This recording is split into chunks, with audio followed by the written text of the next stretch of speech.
ಎಲ್ಲರಿಗೂ ನಮಸ್ಕಾರ. ಥಟ್ ಅಂತ ಹೇಳಿ ಕ್ವಿಜ್ ಕಾರ್ಯಕ್ರಮಕ್ಕೆ ತಮಗೆಲ್ಲ ಸ್ವಾಗತ. ಕನ್ನಡದಲ್ಲಿ ಅದೆಷ್ಟು ಸಾಹಿತ್ಯ ರಾಶಿ ಇದೆ, ಎಂತೆಂತಹ ಮಹಾನುಭಾವರು ಎಂತೆಂತಹ ಕೃತಿಗಳನ್ನು ರಚಿಸಿದ್ದಾರೆ. ಅವನ್ನೆಲ್ಲ ಓದಬೇಕು ನಾವು. ಆದರೆ ಓದೋದಕ್ಕೆ ಅಗತ್ಯವಾದ ಸಮಯ ಮತ್ತು ತಾಳ್ಮೆ ನಮಗೆ ಸಿಗದೆ ಹೋಗಬಹುದು. ಹೀಗೆ ಮಾರ್ಗದರ್ಶನ ನೀಡಬಲ್ಲಂಥ ಒಂದು ಸೊಗಸಾದ ಕೃತಿ ಹೊನ್ನ ಸರಿಗೆ ನರಹಳ್ಳಿ ಬಾಲಸುಬ್ರಹ್ಮಣ್ಯ ಅವರು ಬರೆದಂಥ ಒಂದು ಪುಸ್ತಕ ಉಪಯುಕ್ತವಾಗಿದೆ. ನರಹಳ್ಳಿ ಅವರು ತಮ್ಮ ಅಂತರಂಗದ ಮೌನಕ್ಕೊಂದು ಮಾತಿನ ರೂಪವನ್ನು ಕೊಡ್ತಾರೆ ಈ ಪುಸ್ತಕದಲ್ಲಿ. ತಾವು ಯಾವುದೇ ಒಂದು ಪುಸ್ತಕವನ್ನು ಅಥವಾ ಓರ್ವ ಕವಿಯ ಜೀವನ ಚರಿತ್ರೆಯನ್ನು ಓದಿದಾಗ ಅದು ಅವರ ಮನಸ್ಸಿನ ಮೇಲೆ ಅಪಾರ ಪ್ರಭಾವವನ್ನು ಬೀರಿದಾಗ, ಅವರ ಬಗ್ಗೆ ಅಥವಾ ಆ ಕಥೆಯ ಬಗ್ಗೆ, ವಿಷಯದ ಬಗ್ಗೆ ಚಿಂತನ ಮಂಥನಗಳನ್ನು ನಡೆಸಿದಾಗ ಮನಸ್ಸಿನ ಒಳಗೆ ಪರಿಪಾಕವಾಗಿ ಒಂದು ಸ್ಪಷ್ಟ ರೂಪ ಹುತ್ತುಗಟ್ಟುತ್ತೆ. ಅವರಲ್ಲಿ ಚಿತ್ತದಲ್ಲಿ ಹುತ್ತಗಟ್ಟುತ್ತದೆ. ಅಂತಹದ್ದನ್ನು ತಮ್ಮಲ್ಲೇ ಉಳಿಸ್ಕೊಳ್ಳೋಕ್ಕೆ ಆಗೋದಿಲ್ಲ. ಅದನ್ನು ಲೇಖನಗಳ ರೂಪದಲ್ಲಿ ಪ್ರಕಟಿಸುವ ಪ್ರಯತ್ನ ಪಡ್ತಾರೆ.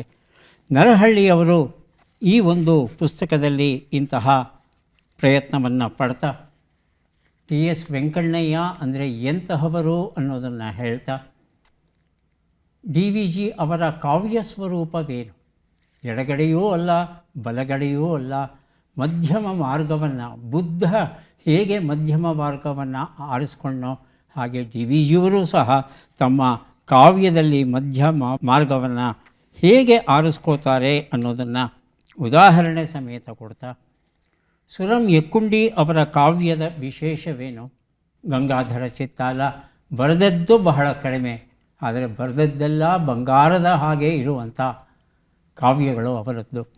ಹೀಗೆ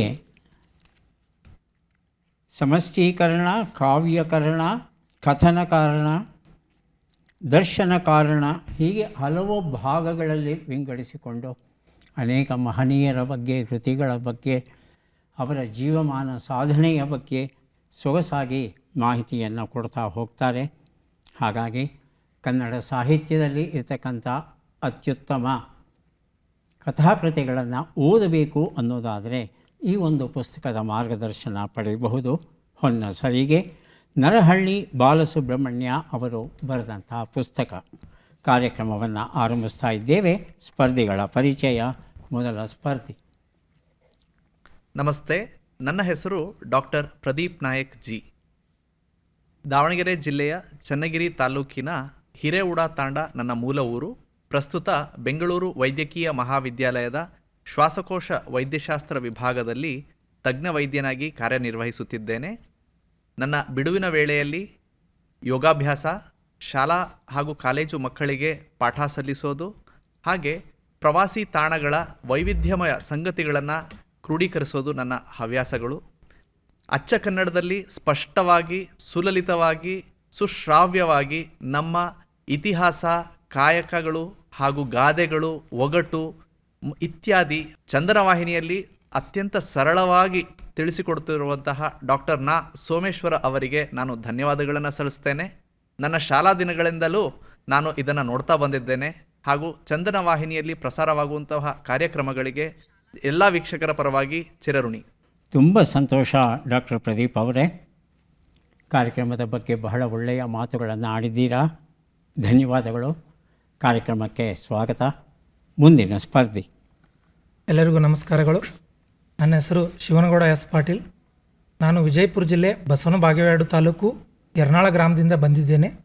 ನಾನು ಪ್ರಸ್ತುತ ಹುಬ್ಬಳ್ಳಿ ವಿದ್ಯುತ್ ಸರಬರಾಜು ಕಂಪನಿ ವಿಜಯಪುರ ವಿಭಾಗದಲ್ಲಿ ಸೇವೆಯನ್ನು ಸಲ್ಲಿಸ್ತಾ ಇದ್ದೇನೆ ಹಾಗೂ ಕೆಲಕಾಲ ಅಂಚೆ ಇಲಾಖೆಯಲ್ಲಿ ಸೇವೆ ಸಲ್ಲಿಸಿದ ಅನುಭವವನ್ನು ಹೊಂದಿದ್ದೇನೆ. ನನ್ನ ಹವ್ಯಾಸಗಳು ಪತ್ರಗಳನ್ನು ಬರೆಯುವುದು, ಥಟ್ ಹೇಳಿ ಕಾರ್ಯಕ್ರಮವನ್ನು ತಪ್ಪದೇ ನೋಡುವುದು.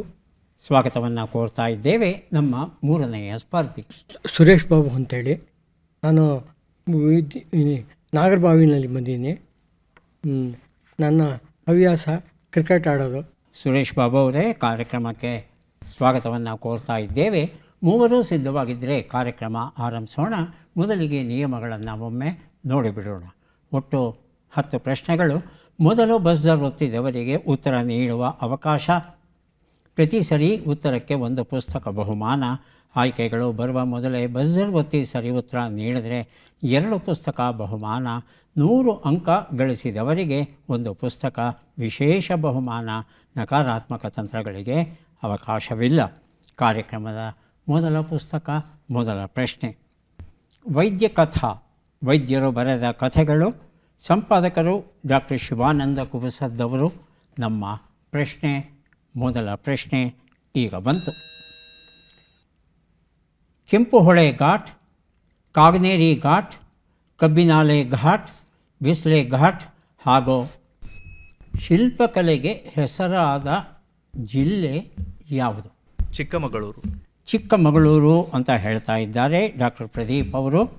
ಆಯ್ಕೆಗಳು ಬರೋದಕ್ಕೆ ಮೊದಲೇ ಬಜರ್ ಒತ್ತಿದ್ದೀರಿ ಅಲ್ವಾ? ಹೌದು. ಆದರೂ ಆಯ್ಕೆಗಳು ಬಂದಿಲ್ಲ. ಚಿಕ್ಕಮಗಳೂರು ಅನ್ನೋ ಉತ್ತರ ಕೊಟ್ಟಿದ್ದೀರಿ. ಈಗ ಶಿವನಗೌಡ ಹಾಗೂ ಆಯ್ಕೆಗಳು ಕೊಡಲಾ? ಹೇಗೆ ಕೊಡಿ, ಆಯ್ಕೆಗಳು ಕೊಡಿ. ಆಯ್ಕೆಗಳು ಬೇಕು. ಆಯ್ಕೆಗಳನ್ನು ನೋಡೋಣ. ಉತ್ತರ ಕನ್ನಡ ಜಿಲ್ಲೆ, ಕೊಡಗು ಜಿಲ್ಲೆ, ಹಾಸನ ಜಿಲ್ಲೆ, ಶಿವಮೊಗ್ಗ ಜಿಲ್ಲೆ. ಹೇಳಿ ಸುರೇಶ್.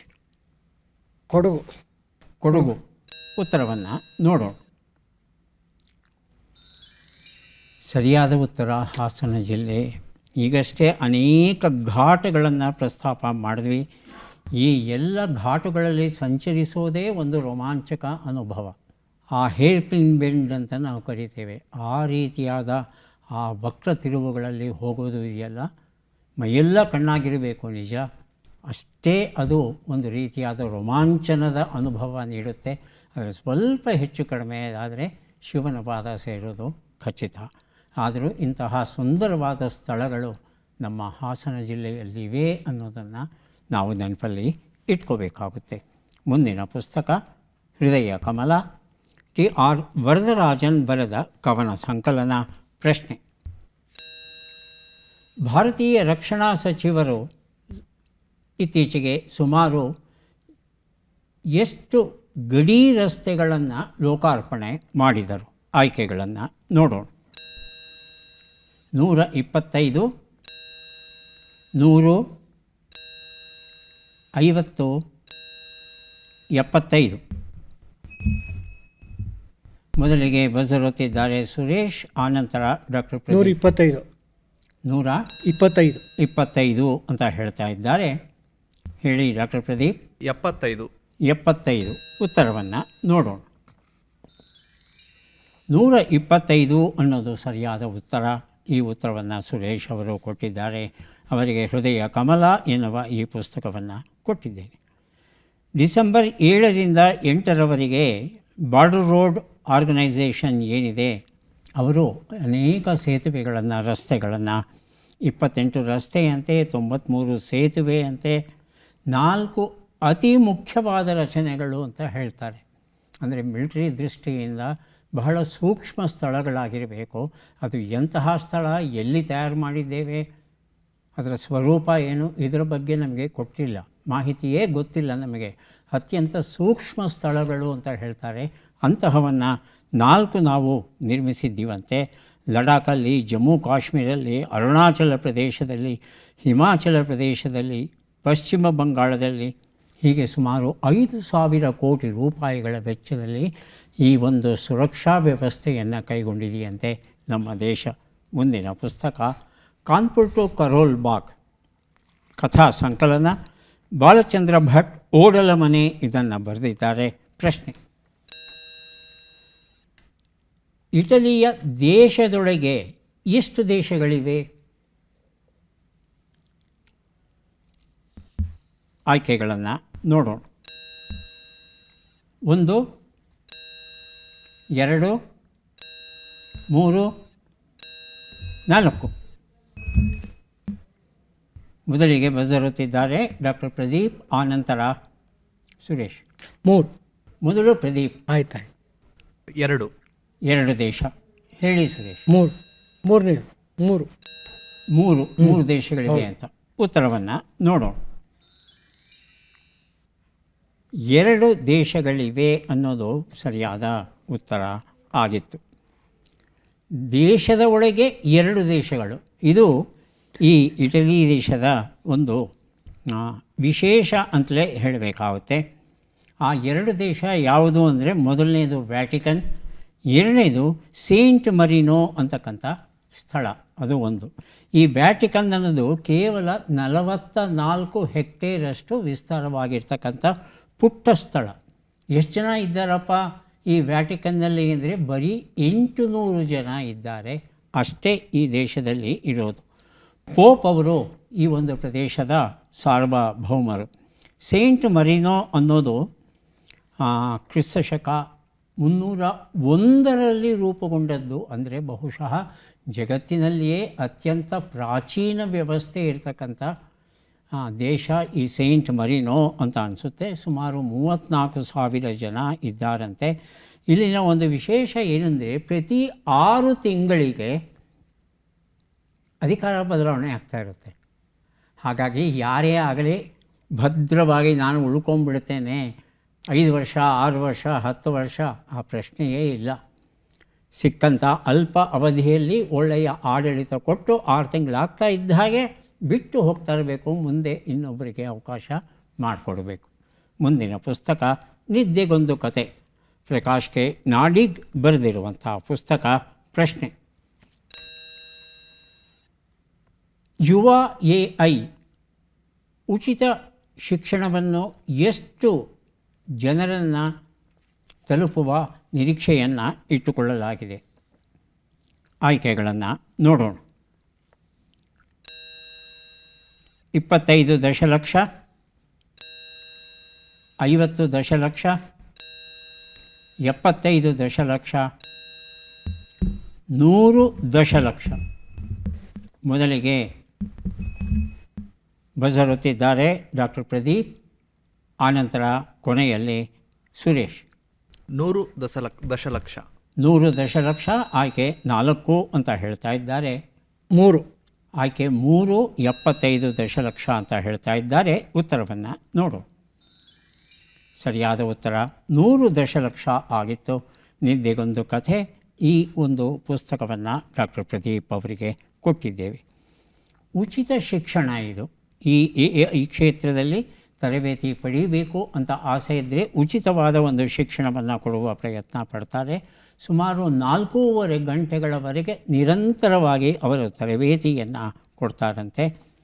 ಹಾಗಾಗಿ ಇದು ಅತ್ಯಂತ ಪ್ರಾಥಮಿಕ ಸ್ವರೂಪದ AI ಪರಿಚಯ ಆಗಿರೋ ಕಾರಣ ಹೆಚ್ಚು ಕಡಿಮೆ 100 ಲಕ್ಷ ಜನ ಈ ಒಂದು 100 ದಶಲಕ್ಷ ಜನ ಈ ಒಂದು ಅನುಕೂಲತೆಯನ್ನು ಪಡಿಬೇಕು ಅಂತ ಸರ್ಕಾರ ಒಂದು ಆಶಯವನ್ನು ವ್ಯಕ್ತಪಡಿಸಿದೆ. ಹಾಗಾಗಿ ಯುವಜನತೆ ಈ ಒಂದು ಅವಕಾಶವನ್ನು ಸದುಪಯೋಗ ಪಡಿಸ್ಕೊಂಡ್ರೆ ಬಹಳ ಚೆನ್ನಾಗಿರುತ್ತೆ. ಮುಂದಿನ ಪುಸ್ತಕ ಮಹಾಯುದ್ಧ, KP ಪೂರ್ಣಚಂದ್ರ ತೇಜಸ್ವಿ ಬರೆದಿರುವಂಥದ್ದು. ನಮ್ಮ ಪ್ರಶ್ನೆ: ಬಿಟ್ಟ ಅಕ್ಷರಗಳನ್ನು ತುಂಬಿ. ಅಕ್ಷರಗಳು ಸಂ, ರ, ಗು, ವ್ಯಾ. ಆಗಲೇ ಬಜರುತ್ತಿದ್ದಾರೆ ಶಿವನಗೌಡ ಅವರು. ಸರ್, ಸಂಸಾರ ಗುಟ್ಟು ವ್ಯಾಧಿ ರಟ್ಟು. ಇನ್ನೊಂದು ಸಲ ಹೇಳಿ ಸಾವಕಾಶವಾಗಿ. ಸಂಸಾರ ಗುಟ್ಟು ವ್ಯಾಧಿ ರಟ್ಟು. ವ್ಯಾಧಿ ರಟ್ಟು. ಡಾಕ್ಟರ್ ಪ್ರದೀಪ್ ಸರಿಗಿದೆಯಾ? ಸಂಸಾರದ ಗುಟ್ಟು ವ್ಯಾಧಿ ರಟ್ಟು. ಹಾಂ ಸುರೇಶ್? ಸರಿ ಇದೆ ಸರ್. ಉತ್ತರವನ್ನು ನೋಡೋಣ. ಸಂಸಾರದ ಗುಟ್ಟು ವ್ಯಾಧಿ ರಟ್ಟು ಉತ್ತರ ಸರಿಯಾಗಿದೆ. ಈ ಉತ್ತರವನ್ನು ಮೊದಲು ಕೊಟ್ಟದ್ದು ಡಾಕ್ಟರ್ ಪ್ರದೀಪ್ ನಾಯಕ್ ಅವರಿಗೆ ಮಹಾಯುದ್ಧ ಈ ಒಂದು ಪುಸ್ತಕವನ್ನು ಕೊಡ್ತಾ ಇದ್ದೇನೆ. ಮುಂದೆ ನಾವು ಕೊಡ್ತಾ ಇದ್ದೇವೆ ಶ್ರೀ ರಂಗವಿಠಲಾಂಕಿತ ಶ್ರೀ ಪಾದರಾಜರ ದೇವರ ನಾಮಗಳು ಎನ್ನುವ ಪುಸ್ತಕ. ಪ್ರಶ್ನೆ: ಈ ಕೆಳಗಿನ ಲೆಕ್ಕಗಳನ್ನು ಪೂರ್ಣಗೊಳಿಸಿ ಉತ್ತರಗಳನ್ನೆಲ್ಲ ಕೂಡಿ ಅಂತಿಮ ಉತ್ತರವನ್ನು ನೀಡಿ. 39 ಕೂಡು 70, 97 ಕಳೆ 34, 34 ಗುಣಿಸು 9, 150 ಭಾಗಿಸು 5.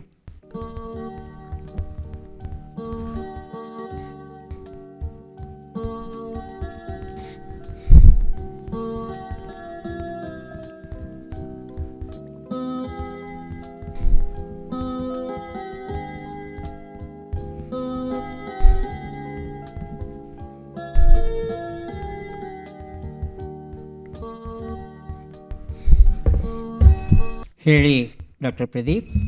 4, 6, 4. 4, 6, 4. ತಮ್ಮ ಉತ್ತರ ಶಿವನಗೌಡ. 4, 5, 4. ಭಿನ್ನವಾದ ಉತ್ತರ ಸುರೇಶ್. 4, 4, 6, 3.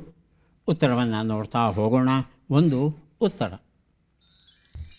109, 64, 261, 30 ಎಲ್ಲವನ್ನು ಕೂಡಿದ್ರೆ ಒಟ್ಟು 464 ಬಂದಿದೆ. ಈ ಉತ್ತರವನ್ನು ಕೊಟ್ಟದ್ದು ಡಾಕ್ಟರ್ ಪ್ರದೀಪ್ ಅವರು.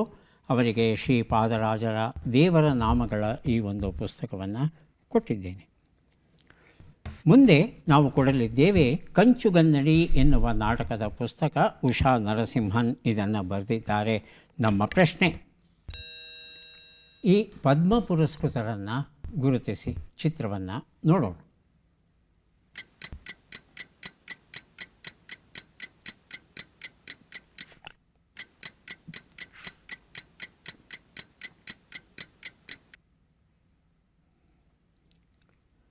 ಆಯ್ಕೆಗಳನ್ನು ನೋಡೋಣ.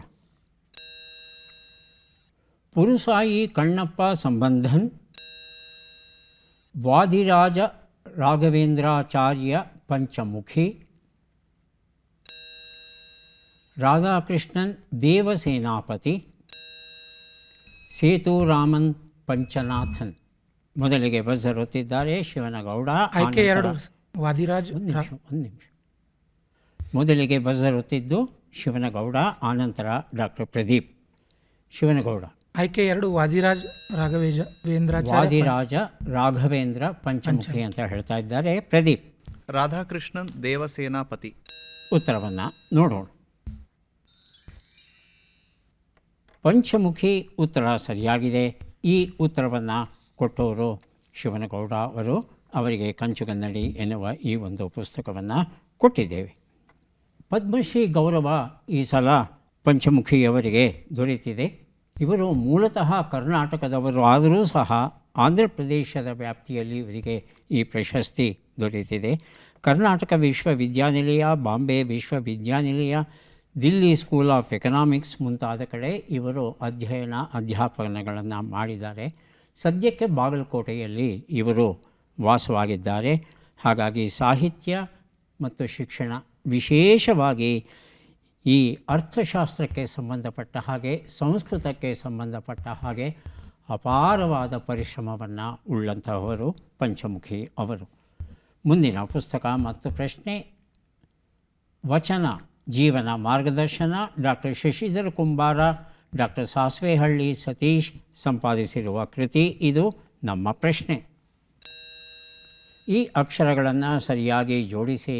ಅಕ್ಷರಗಳು: ಹ, ಚೆ, ಹು, ಮೆ, ಲು, ದ, ನಿ, ಲಿ.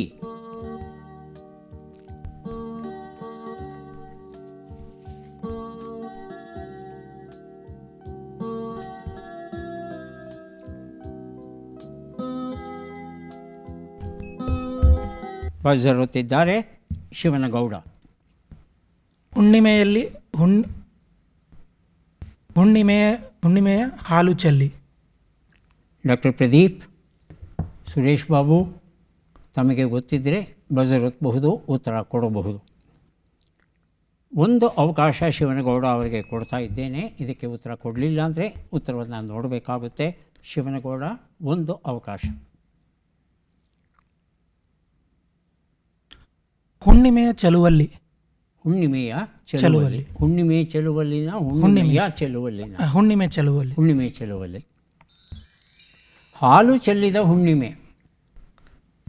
ಹಾಲನ್ನೇ ಚೆಲ್ಲಿದ್ದಾರೇನೋ ಎನ್ನುವ ಹಾಗೆ ಪ್ರಜ್ವಲವಾಗಿ ಪ್ರಶಾಂತವಾಗಿದೆಯಂತೆ ಆ ಹುಣ್ಣಿಮೆಯ ರಾತ್ರಿ. ಈಗ ನಾವು ಬಂದಿದ್ದೇವೆ 3 ಪುಸ್ತಕಗಳನ್ನು ಕೊಡೋದಕ್ಕೆ ಪದಬಂಧ ಬಂದಿದೆ. ಸುಳುಹುಗಳನ್ನು ನೋಡೋಣ. ಸುಳುಹುಗಳು: ಗಣಿಗಳಲ್ಲಿ ಉತ್ಪನ್ನವಾಗುವ ಎಣ್ಣೆ ಕೋಪ ಸಮಾಧಾನಪಡಿಸು.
ಯಾರಿಗೂ ಹೊಳಿಲಿಲ್ವಾ?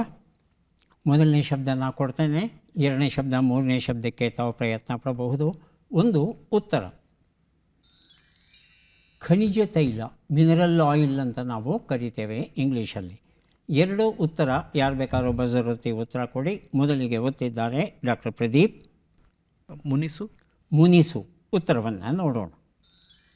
ಉತ್ತರ ಸರಿಯಾಗಿದೆ. 3 ಉತ್ತರ. ಯಾರು ಬೇಕಾದರೂ ಬಜರ್ ಒತ್ತಿ ಉತ್ತರವನ್ನು ಕೊಡಬಹುದು. ಸಮಾಧಾನ ಬಜರ್ ಇದು ಒತ್ತಿ ಹೇಳಿ, ಉತ್ತರ ಕೊಡಿ. ಸಂತೈಸು ಉತ್ತರವನ್ನು ನೋಡೋಣ. ಸಂತೈಸು ಉತ್ತರ ಸರಿಯಾಗಿದೆ. ಜ್ಯೋತಯ್ಯನ ಬಿದಿರು ಬುಟ್ಟಿ ಈ ಪುಸ್ತಕವನ್ನು ಪ್ರದೀಪ್ ಅವರಿಗೆ, ಮಲೆನಾಡಿನ ಮಳೆಗಾಲದ ಅತಿಥಿಗಳು ಎನ್ನುವ ಪುಸ್ತಕ ಶಿವನಗೌಡ ಅವರಿಗೆ ಕೊಟ್ಟಿದ್ದೇವೆ.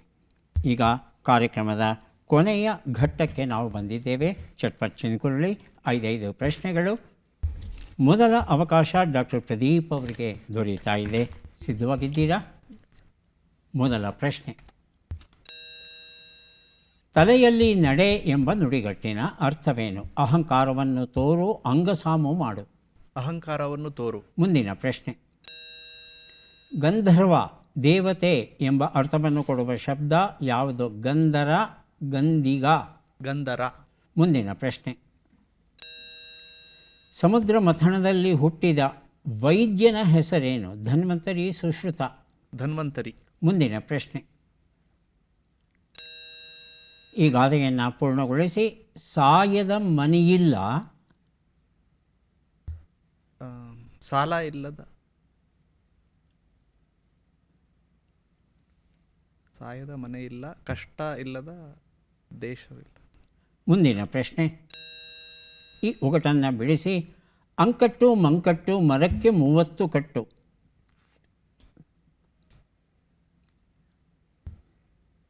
ಉತ್ತರವನ್ನು ನೋಡ್ತಾ ಹೋಗೋಣ. ಕ್ಯಾಲೆಂಡರ್. ಒಂದು ತಿಂಗಳು. ಕ್ಯಾಲೆಂಡರಿನ ಒಂದು ತಿಂಗಳು. ಉತ್ತರವನ್ನು ನೋಡ್ತಾ ಹೋಗೋಣ. ಒಂದು ಉತ್ತರ: ಅಹಂಕಾರವನ್ನು ತೋರು. ಉತ್ತರ ಸರಿಯಾಗಿದೆ. 2ನೇ ಪ್ರಶ್ನೆಗೆ ಉತ್ತರ ಗಂಧರ ಸರಿಯಾಗಿದೆ. 3ನೇ ಪ್ರಶ್ನೆಗೆ ಉತ್ತರ ಧನ್ವಂತರಿ ಸರಿಯಾಗಿದೆ. 4ನೇ ಪ್ರಶ್ನೆಗೆ ಉತ್ತರ ಸಾಯದ ಮನೆಯಿಲ್ಲ, ಬೇಯದ ಕಾಳಿಲ್ಲ ಅನ್ನೋದು ಸರಿಯಾದ ರೂಪ.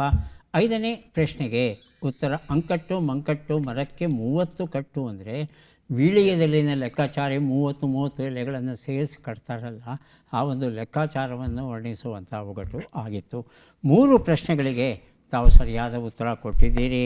ಹಾಗಾಗಿ 3 ಪುಸ್ತಕಗಳನ್ನು ತಮಗೆ ಕೊಡ್ತಾ ಇದ್ದೇವೆ. ಈಗ ಶಿವನಗೌಡ ಪಾಟೀಲ್ ಅವರಿಗೆ ಅವಕಾಶ ಬರ್ತಾ ಇದೆ. ಸಿದ್ಧವಾಗಿದ್ದೀರಾ? ಮೊದಲ ಪ್ರಶ್ನೆ: ತಲೆ ಹೋಗು ಎಂಬ ನುಡಿಗಟ್ಟಿನ ಅರ್ಥವೇನು? ಅಪಾಯ ಉಂಟಾಗು, ಅವಮಾನ ಉಂಟಾಗು. ಅಪಾಯ ಉಂಟಾಗು. ಮುಂದಿನ ಪ್ರಶ್ನೆ: ಮುತ್ತುಗದಲ್ಲಿ ಮಧ್ಯದ ಎಲೆ ಎಂಬ ಅರ್ಥವನ್ನು ಕೊಡುವ ಶಬ್ದ ಯಾವುದು? ಗಂಡೆಲೆ, ಹೆಣ್ಣೆಲೆ. ಮುತ್ತುಗದ ಎಲೆ ನೋಡಿದ್ದೀರಿ ಅಲ್ವಾ? ಮುತ್ತುಗದ ಎಲೆ ನೋಡಿದ್ದೀರಾ ಇಲ್ವಾ? ನೋಡಿಲ್ಲ ಅಂದರೆ ಕಷ್ಟ ಉತ್ತರ ಕೊಡೋದು. 3 ಎಲೆ ಇರುತ್ತೆ ಮುತ್ತುಗದ ಎಲೆಯಲ್ಲಿ. ಮಧ್ಯದಲ್ಲಿ ಒಂದೆಲೆ, ಆ ಕಡೆ ಒಂದೆಲೆ, ಈ ಕಡೆ ಒಂದೆಲೆ. ಆ ಆ ಮಧ್ಯದ ಎಲೆಗೆ ವಿಶೇಷವಾದ ಹೆಸರುಂಟು. ಏನದು ಅಂತ, ಗಂಡೆಲೆನ ಹೆಣ್ಣೆಲೆನ? ಹೆಣ್ಣೆಲೆ ಸರ್. ಹೆಣ್ಣೆಲೆ. ಮುಂದಿನ, ದಕ್ಷನ ಪತ್ನಿ ಧರಣಿಯು ಬ್ರಹ್ಮನ ದೇಹದ ಯಾವ ಭಾಗದಿಂದ ಹುಟ್ಟಿದಳು? ಎಡಗೈ ಹೆಬ್ಬೆಟ್ಟು, ಬಲಗೈ ಹೆಬ್ಬೆಟ್ಟು? ಎಡಗೈ ಹೆಬ್ಬೆಟ್ಟು. ಮುಂದಿನ ಪ್ರಶ್ನೆ, ಈ ಗಾದೆಯನ್ನು ಪೂರ್ಣಗೊಳಿಸಿ ಸಾಯ್ತೀನಿ ಸಾಯ್ತೀನಿ ಅಂತ ಮುಂದಿನ ಪ್ರಶ್ನೆ, ಈ ಒಗಟನ್ನು ಬಿಡಿಸಿ ಅಕ್ಕಯ್ಯ ನನಗೊಂದು ಹೆಣ್ಣು ತಾರೆ, ಬೇಡವೇ ಚಿಕ್ಕ ಪ್ರಾಯದ ಬಾಲೆ, ನಕ್ಕರೆ ಹಲ್ಲುದುರುವ ಹೆಣ್ಣು ತಾರೆ.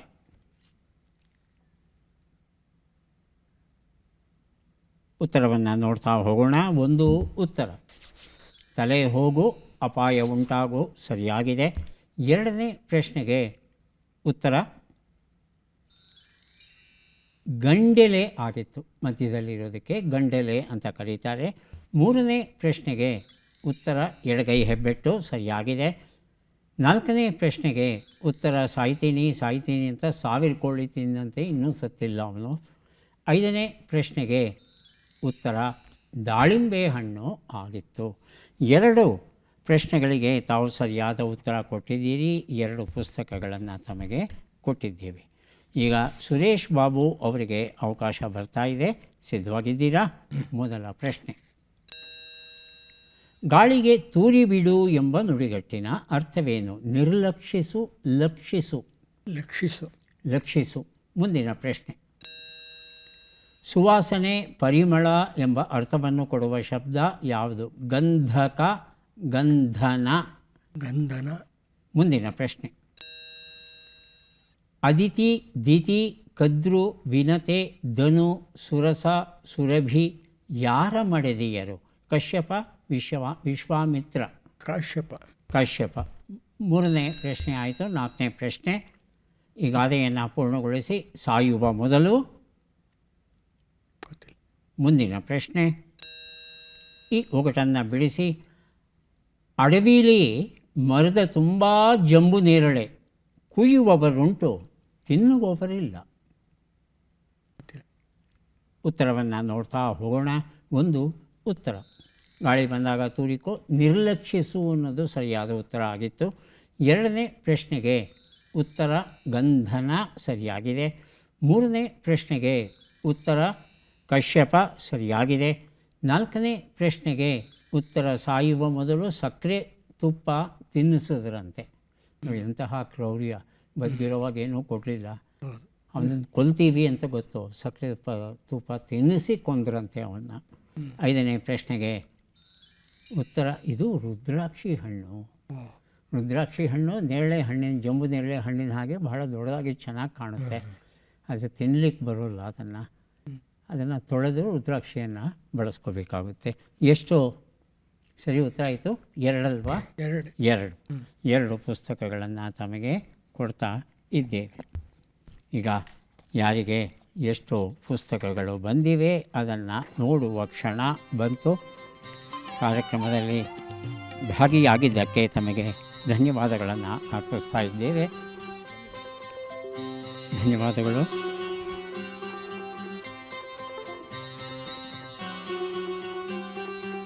ನಾಲ್ಕು ಪುಸ್ತಕಗಳು ದಯವಿಟ್ಟು ಸ್ವೀಕರಿಸಿ. ಅಭಿನಂದನೆಗಳು. 3 ಪುಸ್ತಕಗಳು ಸ್ವೀಕರಿಸಿ. ಅಭಿನಂದನೆಗಳು. ಮತ್ತೆ ಭೇಟಿಯಾಗೋಣ. ನಮಸ್ಕಾರ.